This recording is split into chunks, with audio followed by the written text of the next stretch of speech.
for many of us, when we think back.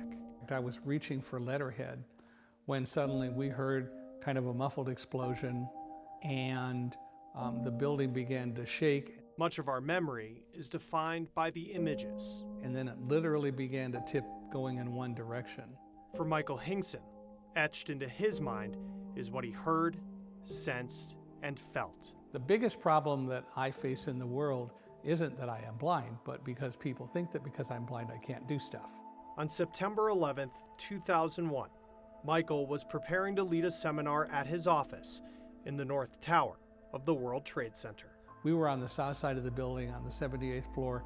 The airplane hit on the 96th floor. Michael went to evacuate. By his side, his guide dog, Roselle. Roselle wasn't giving me any indication that she was nervous. We key off each other, we feed off each other. And the very fact that she wasn't nervous at all told me that whatever was going on wasn't so imminent that it bothered her. And that told me that we had time to try to evacuate in an orderly way. Elevators were too risky, so they went to the stairwell. Almost immediately getting to the stairs, I smelled something and I couldn't place it, but it was familiar. And it took me about 4 floors before I recognized that I'm smelling the fumes from burning jet fuel. Nearly 80 stories of stairs stood between them and safety. I kept saying to Roselle, "Good dog, what a good girl, keep going, what a good puppy." Survivors later told him just the sight of him and Roselle encouraged them to keep going. We saw you going down the stairs and talking to Roselle, and clearly you guys didn't have any problem with whatever was going on, so we just followed you all the way down the stairs. It took them 45 minutes to get down. Not long after they walked out of the North Tower, the South Tower collapsed. Police officer yelled, "Get out of here, it's coming down right now."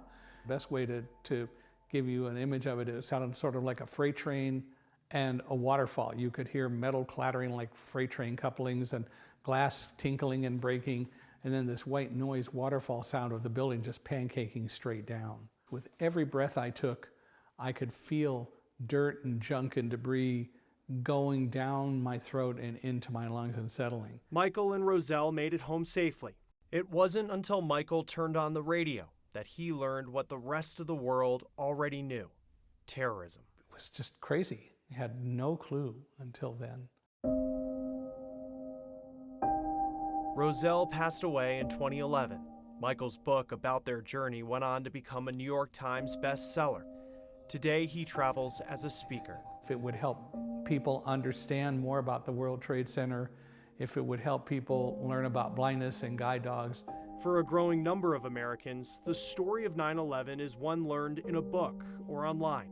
And it's not just students, because if you think about it, unless you were 7 or 8, or probably even older, you really don't necessarily have a lot of memories of that day. And that is why Michael continues to share his story, one that 2 decades later carries a meaning too important to lose. And as long as I have anything to say about it, I'll tell the story and try to use it as a mechanism to teach people that we can be stronger when we collectively work together, and that we are stronger when we truly do have a moral compass and an ethical point of view.